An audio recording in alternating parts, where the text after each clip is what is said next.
Sure is. All right, so now we are back to, for all those invisible people that are sharing the room with us, they can at least get some idea of what's going on.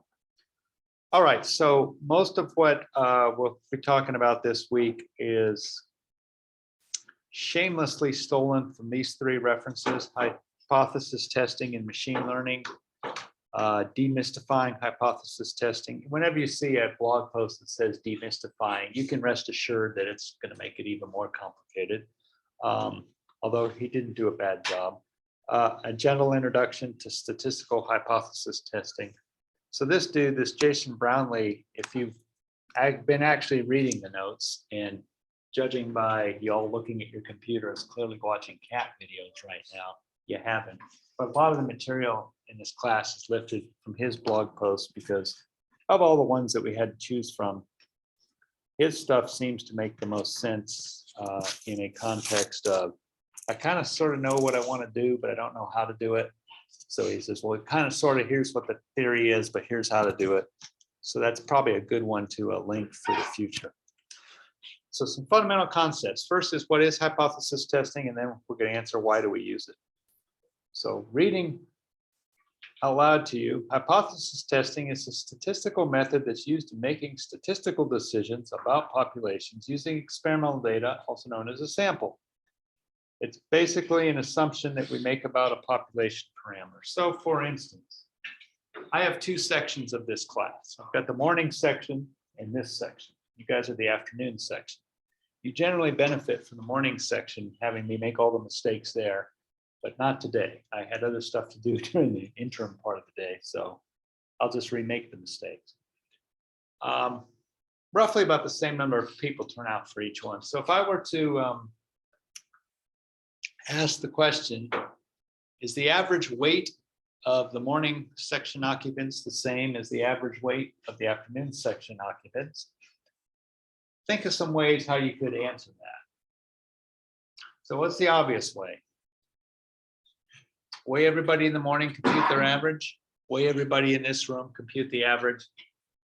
See if they're different. What if they're like let's do it in kilos. What if they're like 1/10 of a kilogram different average weights? Is there evidence that the two populations have different weight? The number's different, but really is 1/10 of a kilogram different enough to convince that all the little short squatty people in the morning class or? Well, it depends on the range. Exactly. Cool. Excellent. So we'll get onto that a little bit later on. That's one way to do it. Another way might be, we can't find everybody in the morning class. We certainly can't find everyone in this class. There's supposed to be 72 people in here and there's not. We could grab 3 from each that we can find, compute their average. Those 3 from each class would represent a sample of the population and make the comparison based on that. When we do the 3 from each, what would you expect the standard deviation of those 2 measurements to be? Bigger than or smaller than the population standard deviation for their respective populations? Hard to tell.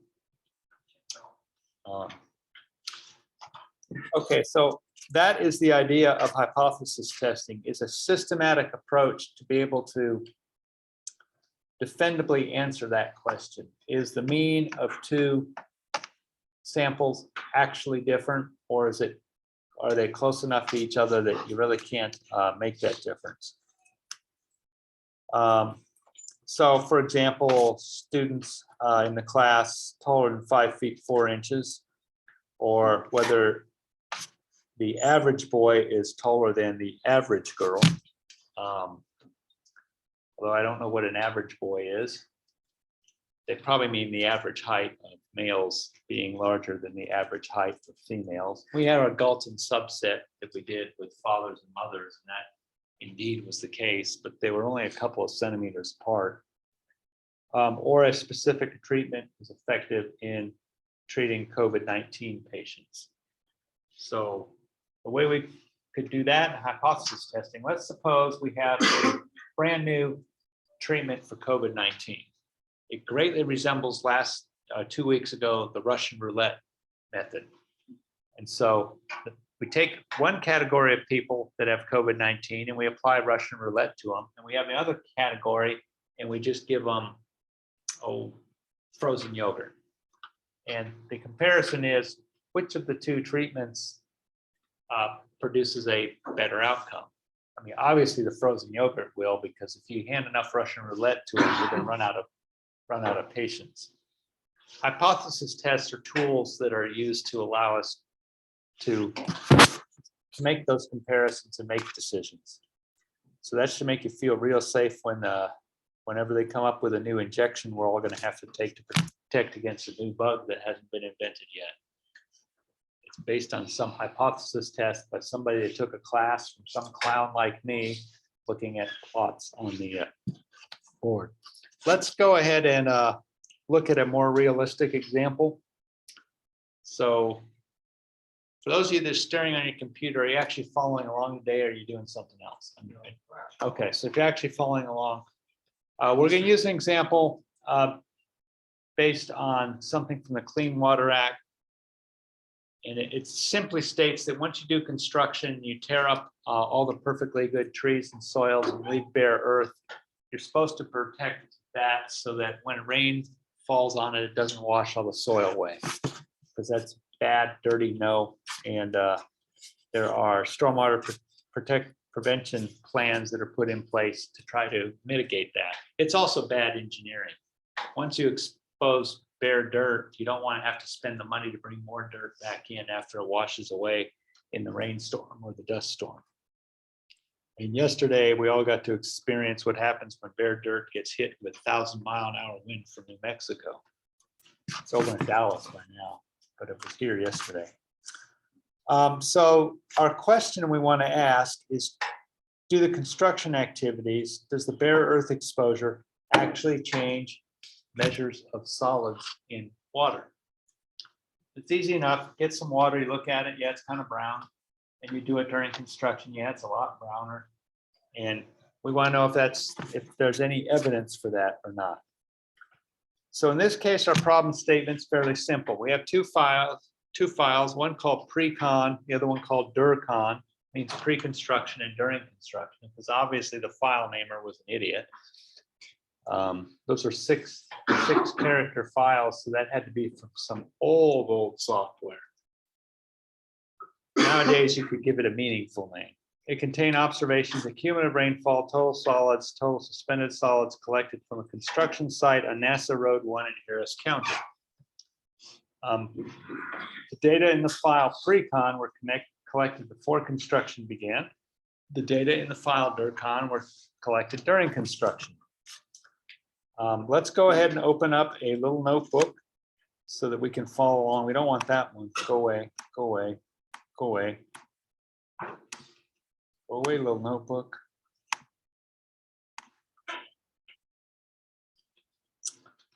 Okay, that's the right. I think I have it from this morning in the playground. Everyone loves going to the playground. There we go. So these cells are going to follow along almost directly the notes that are here in the reading material. So first, we're going to analyze the two data sets and decide if construction activities impact stormwater quality in terms of solids measures. And these are real data collected by somebody that I know, me. So first we'll import the usual suspects, NumPy, pandas, matplotlib, and anything else that comes to mind when our mind thinks of it. You go over there and get out of the way.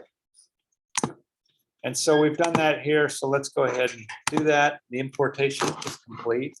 Next, we need to get the data files. These aren't particularly big data files, but in keeping consistent with the theme of automated data processing, we'll go out to a database somewhere and grab the files.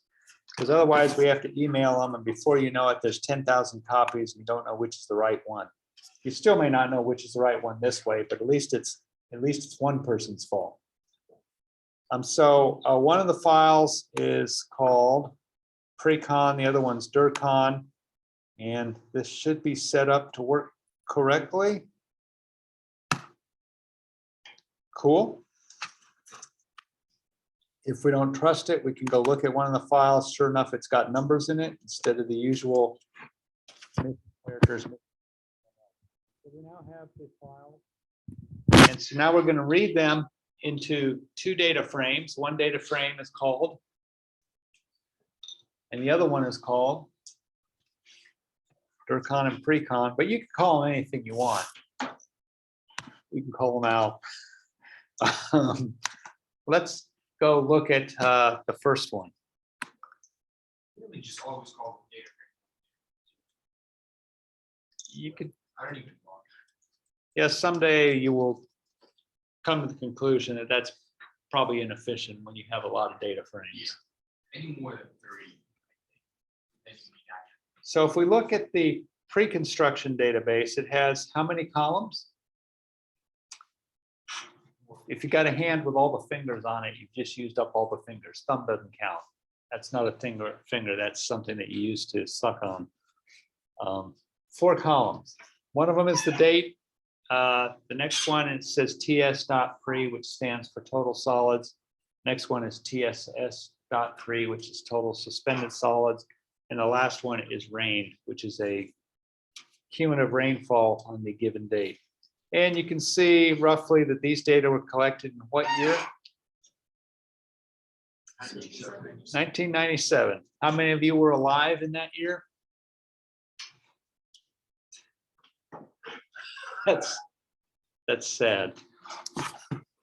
Not for you, that's sad for me. We do the during construction. We see that one miraculously somehow has lost the date information. I don't know why that is, but okay. So we don't know what date it happened. But we have the other 3 columns are the same. TS, TSS, and rain. Actually, it sure enough does not have the date. That is bizarre. Oh well. Statistics and stuff's a lot easier to do when you get rid of rascally dates because you can make stuff happen whenever you want. All right, so there's our 2 databases. Of importance are the 3 columns, rain, total solids, and total suspended solids. Let's go ahead and run the describe function and learn what we can about the pre-construction database. We find out that there's 17 records in it. The mean value for total solids is 460 some odd parts per million. The mean value for total suspended solids is 286. The mean value for rain depth is a little bit under 1 inch, 0.87 of them to be precise. The various standard deviations for the 3 series are shown there, and the 5 number summaries. We played the same game for the during construction. We run the describe function on that. We see that there's 37 records, so there's 17, 17s. There's more than twice as much record collection. The total solids is almost 100 times bigger. Total suspended solids is like 70 times bigger. The rainfall is 1 inch compared to 0.86 inches. And so we could ask a question, well, of course the solids is bigger. During construction, there was more rain. But really, is 1 inch that much bigger than 0.87 inches? Who knows? Let's go ahead and just do some simple stuff. Let's just try plots. No point using numbers when pictures will do the job.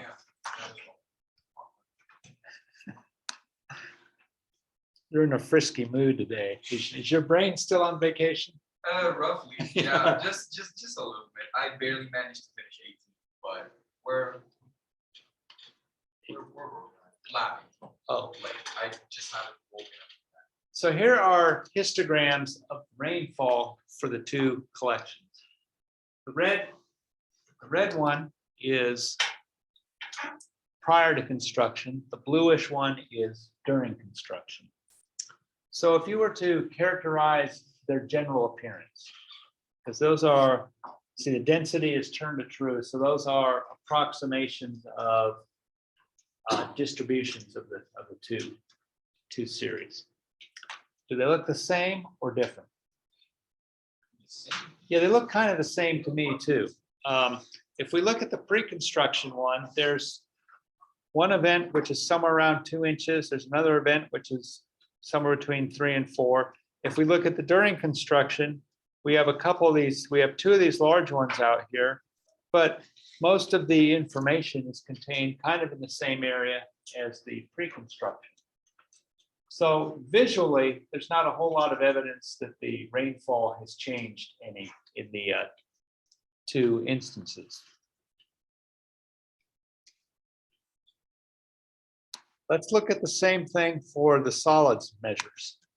And it's going to redraw the graph that was already up there. Now this one's going to take a little bit more explaining on my part. The density is turned to false, so those are now counts instead of relative frequencies. And that's done simply because we won't be able to see much. If we turn density to true, the plots are really hard to see. And in exploratory analysis, you get to do stuff like that. Get to cherry pick if necessary. I guess actually it's about the same. So that is now a relative distribution. The red dots are pre-construction. The blue stuff is during construction. So let me re-ask the question. Now, do those distributions look the same, or is there some obvious differences?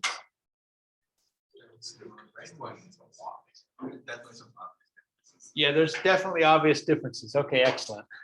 This guy, this side of the room said the same. So, I mean, on average, the hallway in the middle is correct, which is empty. The obvious differences are difficult to see because they're not very tall, but you have some observations way out here in the 20,000s plus, and you have quite a few here in the 5,000 to 10,000, and then most of the ones that are in the low end of the range, there's not nearly as many of them in a relative frequency sense. The information's more spread out in the during construction case. So we have a little bit of visual evidence that there is some kind of difference. If we go back to our descriptor functions, basically what the picture is telling us is that 462 and that 3,495 probably are reflecting different conditions. And if our question was, are the mean values of the 2 data sets different? Our visual reference says it probably is. Let's ask the question a little bit more thoroughly before we go to my fake data. So we're basically to this part in the discussion. If we look at the mean value in pre-construction, it's 463. The mean value during is 3,600, 3,495.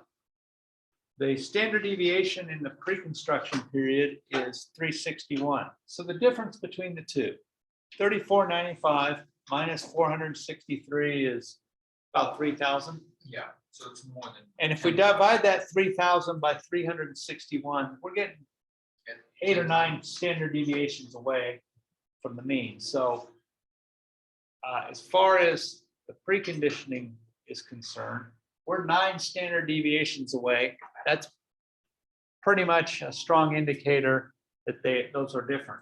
However, if we look at the converse of that, not the tennis shoe, but the converse of the statement, look at the standard deviation for the during construction period. It's 7,000. You know, it goes all the way back to 0 for all practical purposes. It's quite probable that that 461 very much was part of the post-construction information. So let's look a little bit more of that in terms of the Pictionary world. We're now going to make a second set of information. We're going to do it by making fake data, hence the name my fake data. We're going to use a normal distribution. We're going to randomly sample from it. We're going to randomly sample from a normal distribution function that has the same mean value as our pre-construction conditions and the same standard deviation. And we'll do that, see how many we do that. I did it 10,000 times. How come it's not working? What did you guys do to my computer? He's smart. He's leaving. There we go. 10,000 times. You want to do 100,000? I do. I want to see if I can break my little computer. Yeah, this is running at home, so we very much will. And then we're going to do the same for the second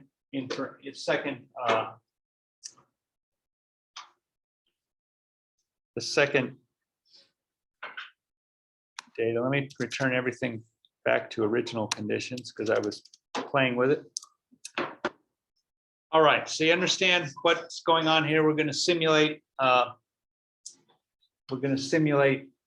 These experiments, if you will. And by simulating, we're going to say, I'm going to assume it's normally distributed. Some process that does that. It's going to have the same standard deviation and the same mean value as the actual observations. Then I'm going to plot it and see what there is to see. So first, let's do the simulation. I think it's done, or it just crashed. Next, we're going to create a new data frame, which will be called my fake data. Normally, naming data frames, you do stuff like data frame 1, 2, and 3. When you start doing simulations, I suggest you give it names like my fake data or junk data so that you remember that that is invented. It's not real. So we've created my fake data and I've just Pythoned out what the hell happened. Arrays must be the same length. Well, that's a new requirement. Okay, if you want to be that snotty about it, fine. Plus I'll fix this mistake that's right here.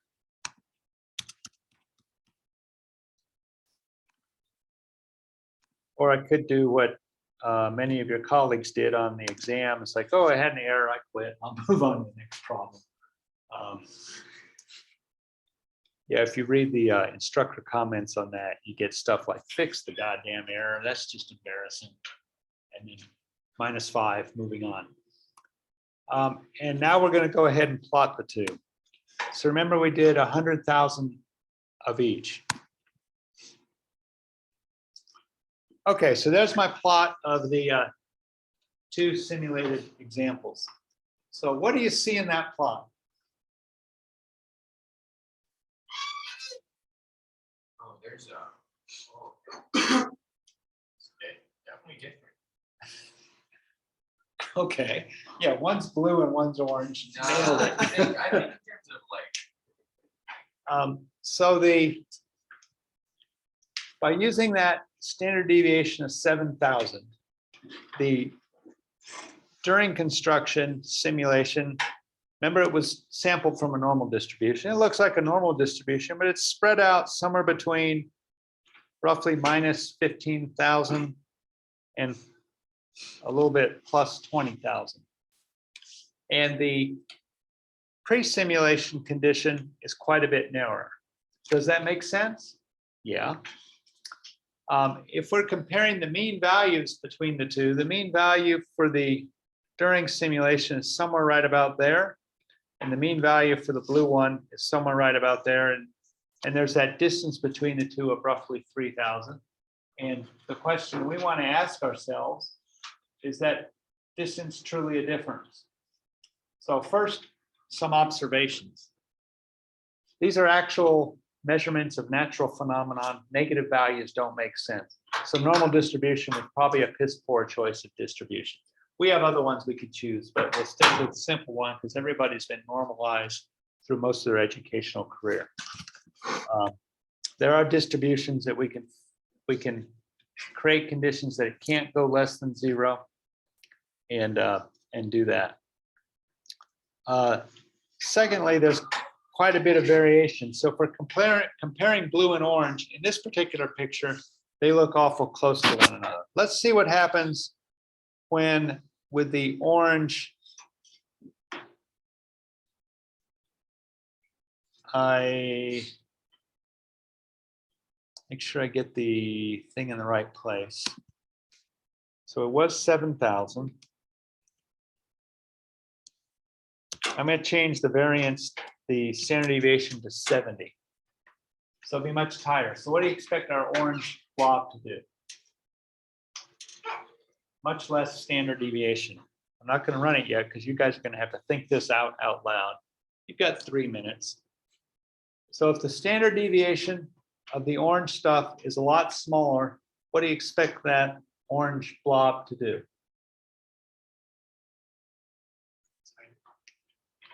Okay, I've got to get tighter over here on the left. What does the right side of the classroom think? They can't think, so to hell with y'all. Let's go ahead and see what happens when we do that. Make the fake data, wait for it. Okay, so he said not only did it get tighter, the only change that occurred is that we decided our standard deviation was 7,000, it was 70 instead of 7,000. Now, if I were to ask you a question, do those two phenomena, do they exhibit evidence that they're different? Come on, 50-50 chance it gets you right. Yeah, we got a yes on the left side, right side. Yes. Yes, I agree. I say yeah, there's pretty good evidence that they're different. What's different about them? This is actually a very important observation. The mean values are clearly different. They're centered at different locations. Let's see if I can create a, I'm going to play games, PRE. Okay, that should make, they'll now have the same standard deviations. Let me re-simulate everything. Ooh, what didn't you like about that? Key error ts.pre.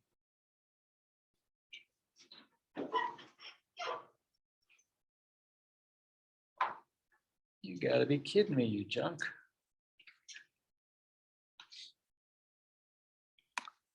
Do it this way.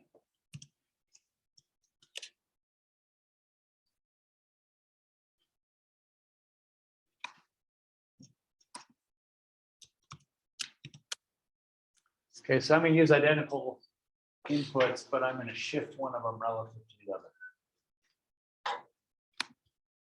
Notice we've done, oh, you've gone into complete fuck up mode.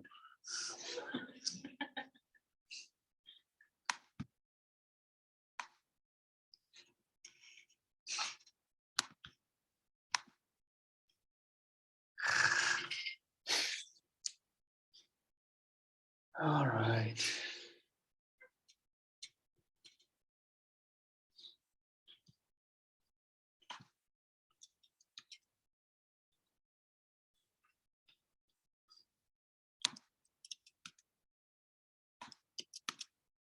Okay, those are identical function calls. Oh, it's actually, it must be Vladimir Putin. Must have Ukrainians in the house.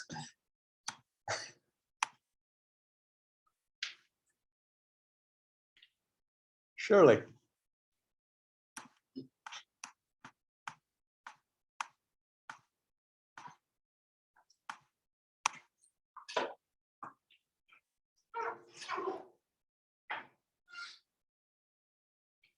It is bizarre. It was working great until I touched it. 10 minutes or less. When in doubt, cheat.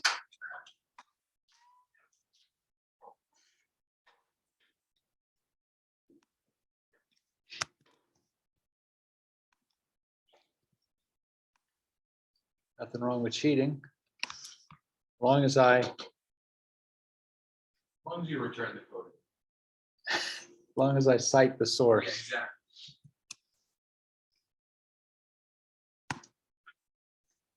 Damn if I know why it did that. Okay, so I want to turn that to a PRE.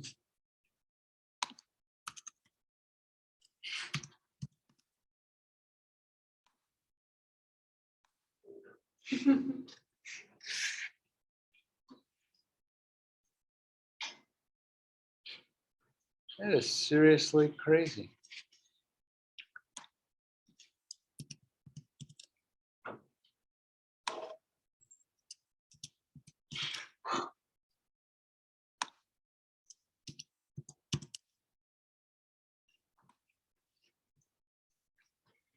Oh, my bad. I see what's wrong.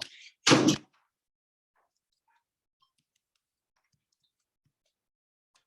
that one should work. It won't. Okay,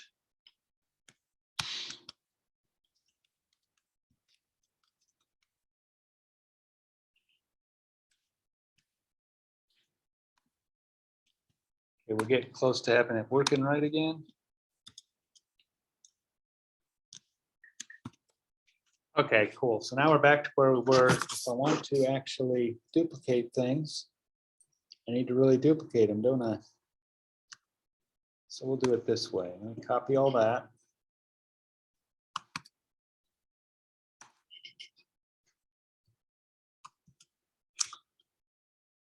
Don't leave the page. See how the profanity increases dramatically? So Elizabeth, you can blame your language on this class. It has nothing to do. Well, as a senator, you know, you got to worry about stuff like that. It's fine. I kiss a couple babies. You'll get baby Oh, breath. that's better. Okay, so now we have intentionally laid them on top of each other. These are identical.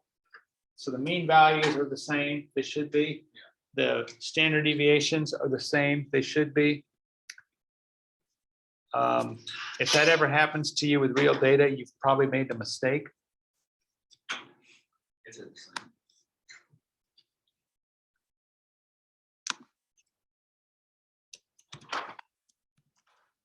Let's change the mean value of the orange one. So I'm increasing the mean value by a factor of 10. What do you expect the orange cloud to do relative to the blue cloud? Move to the right or move to the left? So I'm getting some of this way. You try and move it in the right. How about this side of the room? The right side of the room, move to the, okay, so I got the same. I think you're all both right.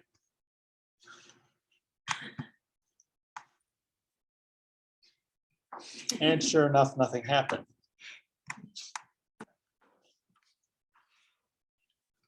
There we go. So now let's ask the question. Let's suppose these represent two different data series. 1 and 2, your favorite two numbers in the alphabet. You're the best. I'm telling you. Almost as good as A and B.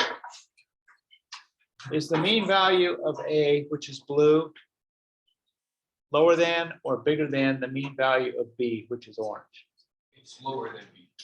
It's lower than B. Are you confident in that? Would you bet her life on it? Well, what is Emma gonna do with this? Well, I want to see how confident you are I bet and it. how different they are. Would you bet her life? I bet. Yeah, now you know who your friends are. Would you bet your own life? Yeah. Okay, we'll save the real betting for Elizabeth, who's the gambler in the room. Would you bet their life? No hesitation. She would so slap the red blinking button.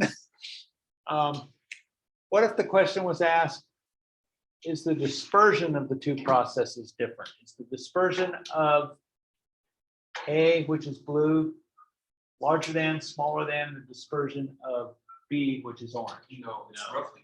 They're identical. Yeah. So the key thing in hypothesis testing, in comparison things, same or different, is understanding the question that you're asking. If we're asking if the dispersion of these two is different, the answer is no, they're the same. Dispersion is how wide it is. That width and that width are roughly the same. Let's, since we can play with this, so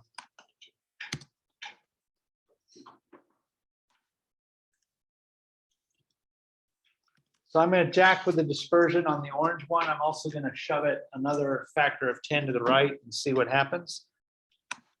Didn't get an error message. That makes me happy. You're all waiting for it to go error out because you know you can get out of here. All right. Now we ask the question again. Are the mean values different? I bet again. Yes. Would you bet everybody else's life but your own on it? No.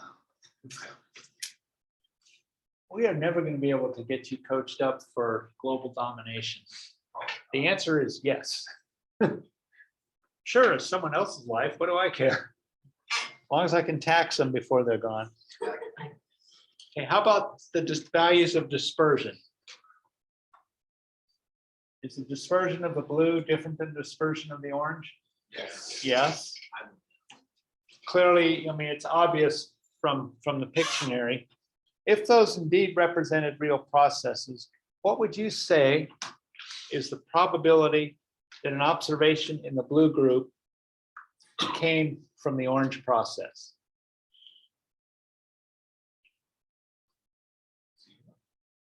He says 0. What does this side of the room say? Still watching all the cat videos? Or moved on to other animals, ferrets? Nothing like an angry ferret on a bicycle.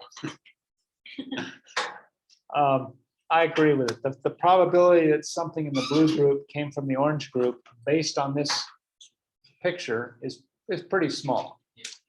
It's probably as close to the probability of a great white shark waiting out that door right now. Yeah, it didn't come through. Yeah, no chance. Okay, that's the idea of, that's not a hypothesis test, but that's the idea behind hypothesis testing, is we're trying to see how things are the same or how they're the different. Where it becomes a challenge is, let me do one more drawing.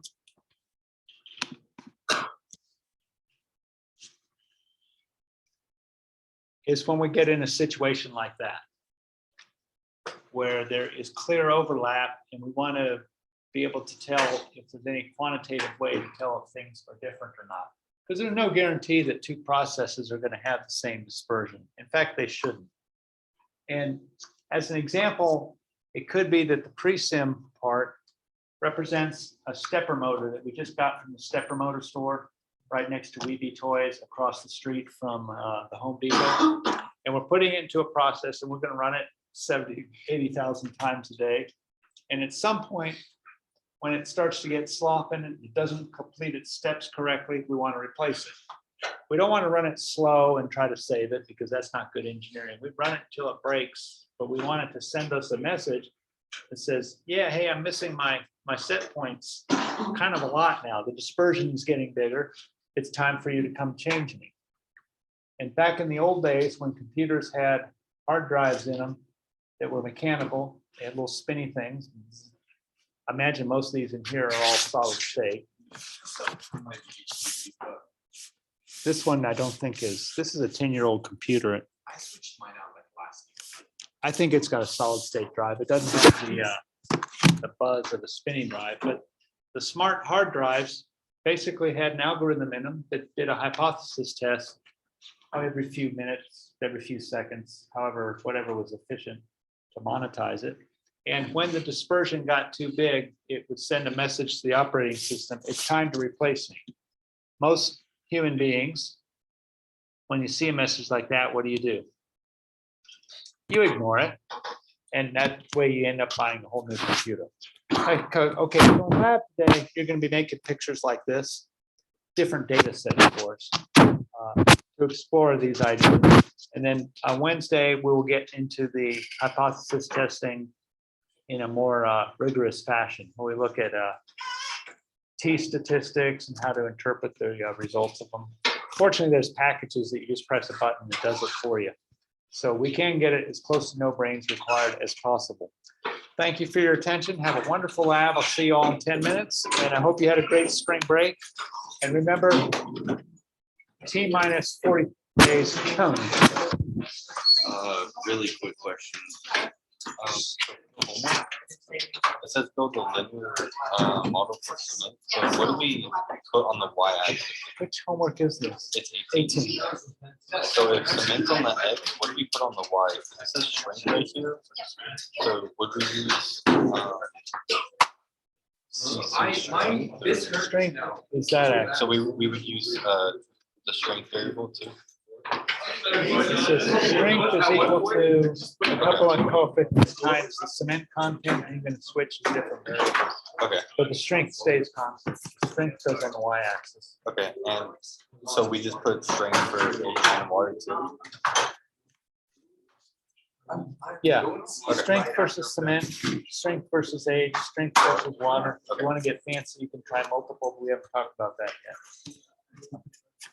Okay, Okay, I forgot to send the email, so just send the email. Labs 5 through 7, there's still like zeros and stuff. okay. Yeah, you need to send me the email to remember Ina. Okay, do I need to send it to John or just you? No, he doesn't grade the stuff, so you might as well just send it to me. Okay. Professor, there are some labs that like I love the hat, by the way, fantastic hat. Some of the labs, like the lab portion is graded, but the homework portion is not. Is that Uh-huh. okay? Is that just Joshua waiting, or is that you waiting, or is that someone waiting? I don't know. You had a week to do grading, That is true. and he didn't, so somebody graded the labs. Okay. That'd be me. Hopefully he'll get the message.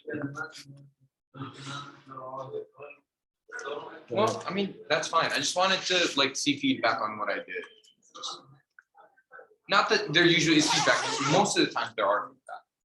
So, good stuff. I'm making this job harder. I'm asking a normal, He's asking a perfectly legitimate relatively question. normal, but I'm just giving it a hard time. As you Okay, do always. log off on that. I had a question. didn't know you So I forgot to turn in lesson 17 before I left, and I left my laptop up here. Mhm. So would you say it's too late to turn it in? Or, If the server will accept it, go ahead and turn it in. okay, but if it doesn't, I can email it to you. Or, Yeah, okay, I appreciate it. oh, I gotta go do lab.